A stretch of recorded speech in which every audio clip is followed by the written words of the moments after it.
Hello friends, Hal here. Let's answer some questions.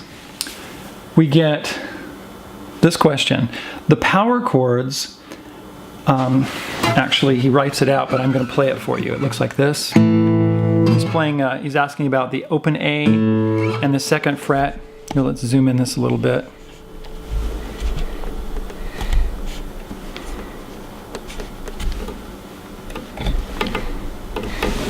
It's asking about the power chords on the open A string and then the second fret on the D string, that one, and then the power chord with the open E and the second fret here, and then the power chord with the open D and the second fret here. Okay, those are called power chords. And the right hand, you know, I'm just playing like this. Okay, oops, let's focus over there. Just like that. So what we've got here is that we've got these power chords that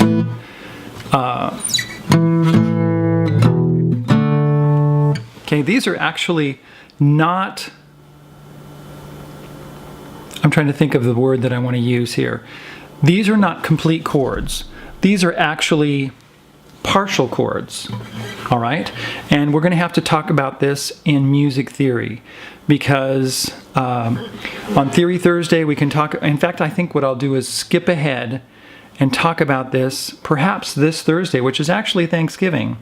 And I'm also going to talk about from the beginning. We're going to have a series, and we're working on a series that takes you from the beginning of music theory and walks you through as far as we want to go. Okay, but I will, at the end of that video, talk about power chords. Okay, and that will be like we're going to be jumping ahead. So anyway, these power chords, let's say the A and the E note, that's what it is. It's called an A5. Some people call it a power chord. You can also play it here on 5th fret and 7th fret. 5th fret on the E string, like this.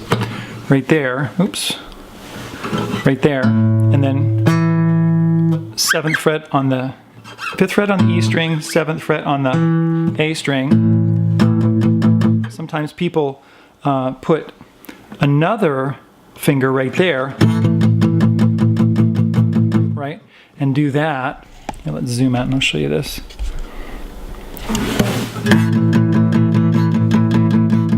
It's the same thing as doing this, essentially. Okay, wait, let's get that to focus. See that? These three notes. See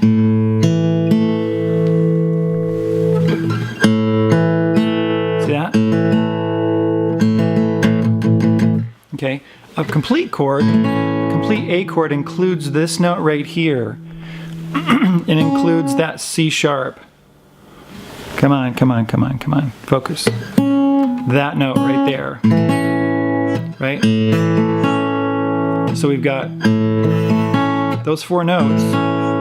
And this note is what gives you the third note. We've got an A, an E, an A, and a C sharp. That is a complete A chord.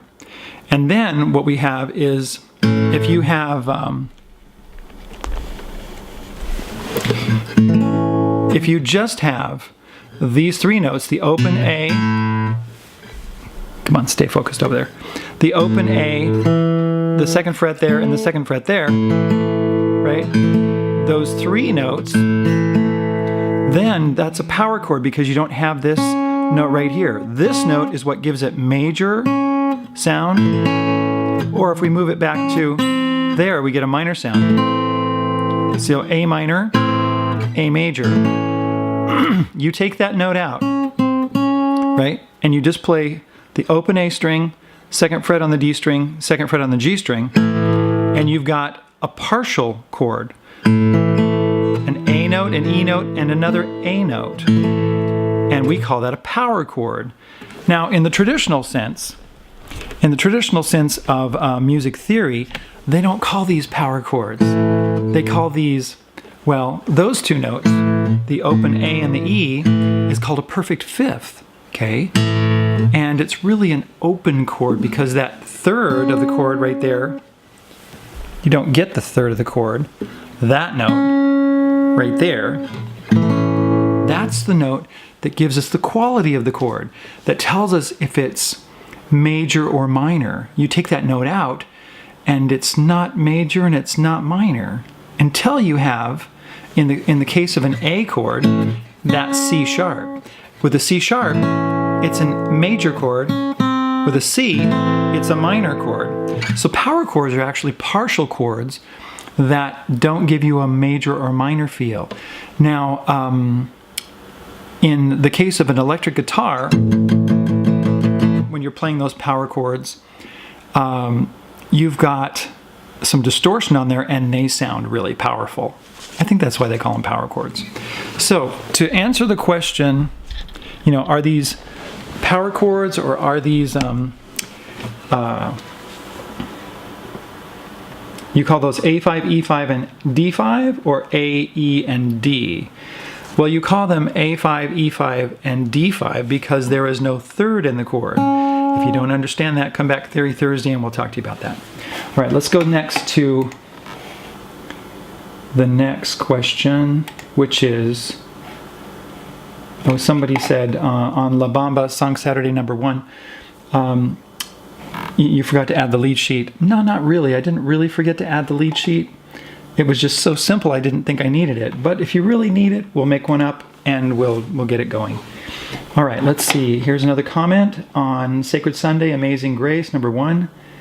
Can you please make a tutorial on how to play this on piano? It's very beautiful and I would like to learn it. You see that piano over there? Okay. Pianos are fantastic things and I play piano. In fact, for a while when I was learning to play, I couldn't decide if I liked piano more or guitar more, and I would practice equally on both. You know, an hour on piano, an hour on guitar.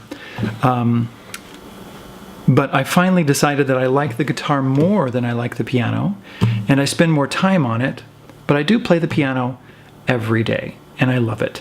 So yes, John, I will make a tutorial on piano, and I'll probably put that on Fun Friday. So we'll put piano things on Friday. Let's go to the next one. Let's see. Can you tell me the chords? Let's see. Oh yeah, can you tell me the chords I should know for Blackbird? Because I'm not a pro at fingerpicking. I have been thinking about this. For those of you who know Blackbird,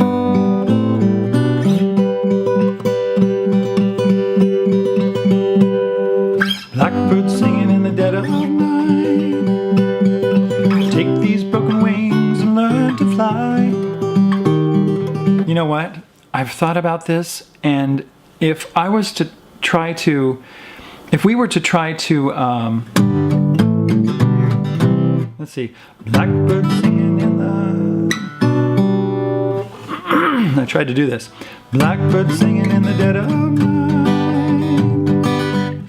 It does not work the same. And these chords right here, right? Let's see, how's it go? Right? This is very chromatic. And these bass notes go up like this. Well, to be able to do those with, I mean, you can't do them with open position chords. That's not right. And that's, I don't even know what chord that is. I'd have to figure it out. It's got a C sharp bass in it. It's got a G in it. I think it's C sharp diminished. Yep, that's a diminished interval.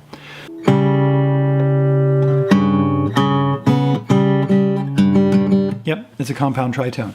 So that's not really like a traditional chord to play. Right? And you've got that open G drone right there. What we can do, Blackbird singing in the dead of the night.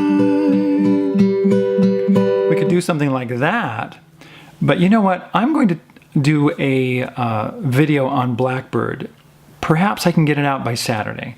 And we'll talk about how Blackbird works, because actually it's very simple.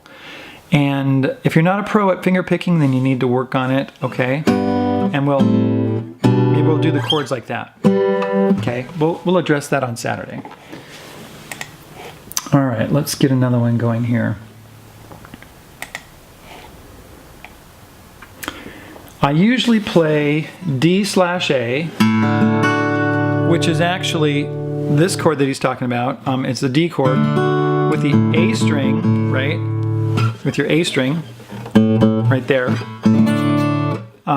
as D sometimes. He says, this is Marius, he says, I usually play D/A as D sometimes when I don't have time thinking of strings not to play on. Okay, that works because a D chord and a D chord with an A bass, a D/A. By the way, this comment is on Advanced Tuesday, Mute Strings While Playing Chords, and that was last week on November 15th, if you want to go back and look at that. So the D chord and the D chord with an A bass, they're really interchangeable. Your D chord is going to give you more grounding. It's not going to feel like it needs to go somewhere. Your D chord with an A bass is going to feel like you're going to need to move. It's going to move somewhere. It's going to have more feeling of motion. And we'll talk about that in theory, not this Thursday, but we'll get there eventually, okay? Let's see here. Let's see if I have any other questions. You know what? I'm kind of short on time. That's all the questions I'm going to do today because I'm on the move. I'm not at the regular studio. We are in St. George, Utah. We just did, well, my son got married last Friday, which was, no, I'm sorry, Saturday, which was 2 days ago. And I'm still here. I'm picking up Levi, my son, my other son, and he's going to be helping me in the studio, which is really exciting. I'm so excited. He's very excited about it because he's excited to do some music with me and do some editing, learn more about editing. And anyway, well, I'll show you a picture of Levi here in just a moment, and Peter, who got married, and his lovely wife, and a couple of little things right here at the end of this video. You know what? I've been prepping for tomorrow's video, and I've decided to do a little bit of something on Blackbird. So check out tomorrow. We're going to talk a little bit about Blackbird because it's Advanced Tuesday. We're going to talk about, you know, what those chords are made of, and we'll also hit it on Thursday like I talked about. I think I said that. And I'll also hit it on Saturday because I'll teach you the song and some alternatives on what to do. All right, thanks for coming by. We'll see you tomorrow for Advanced Tuesday. Bye. Well, what do you think? I'm excited. Good. That's awesome. Yep, we just saw Peter get married. It was fantastic. Well, I saw Really Peter good. get married. I was tending children. Yes, you were. It was great. Mm. I'll just give you a picture of the temple that he was married in here in St. George. Hey, Peter, are you vlogging? Is that what you're doing there? Pictures of myself with the bouquet. Okay. Why not? It works better that way. Oh, you're welcome. Fantastic. Check my phone. Okay.